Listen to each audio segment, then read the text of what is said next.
One of the best things you can do for yourself as a lover is to understand the capacity of your partner and live within the means of that capacity.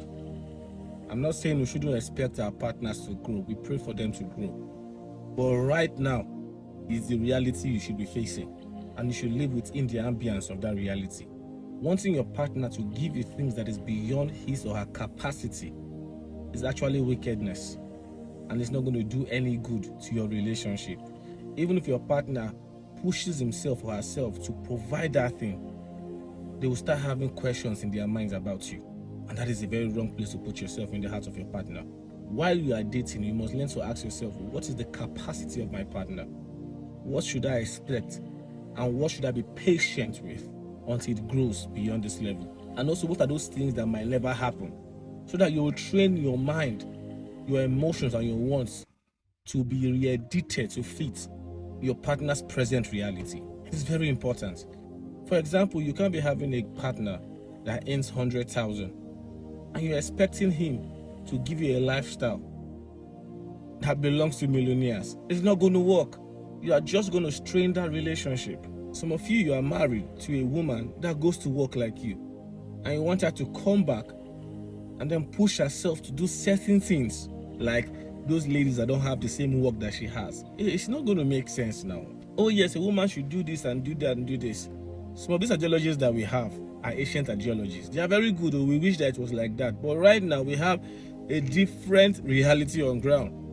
You don't expect a woman that goes to work from 9 till 6 or 7 to come back home, be 100% energized for whatever you bring to her. It's not going to work like that. You just have to make room for her capacity. Until you grow beyond this level and you are able to reduce the workload on her shoulders, then you can now expect her to have more time for other things that you put on the table.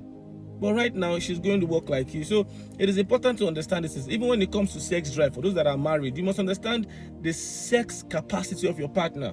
If you are married, the first 3 months, you should know your partner's sexual capacity. And after knowing this, it is very unfortunate to expect what is beyond that.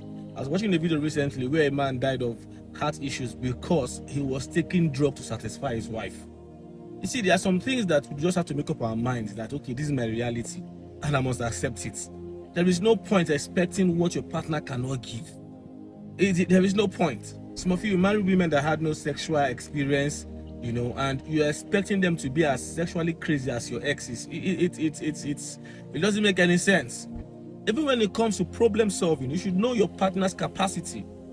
There are some troubles that you shouldn't bring to your partner because you know that either they are too gentle. Some of you, especially women, you go out there and just want to pick up every fight because you have a husband. Any small provocation, you want to finish, you want to fight.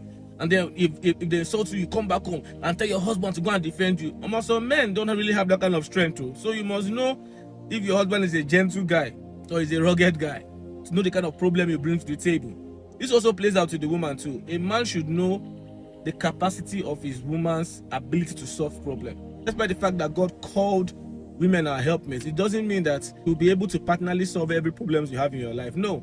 So you must know what she can do and what she can't do. Even when it comes to spirituality, you must be very careful how we handle these things. There's a difference between a good woman and a spiritually exposed person. You might have a good woman that might not be spiritually exposed like you. It doesn't mean that she's a wrong wife. In fact, she might be the best for your kind of person. That the person is not spiritually exposed like you, or like the people you have dated or the people that you admire, doesn't mean that the person is a bad wife or will be a bad wife. No. One thing about spiritual exposure is that there is room for growth. So who told you that tomorrow that person will not be better than what you are seeing now? And it all boils down to how you even manage the situation, because if you are too confrontational with the situation, that person might not grow. That person might become defensive and become uncomfortable with you. So every area of our lives, in our relationship, we must ask ourselves, what is our partner's capacity in this area? And how should I manage it? How should I deal with it? This will help you. This will help you.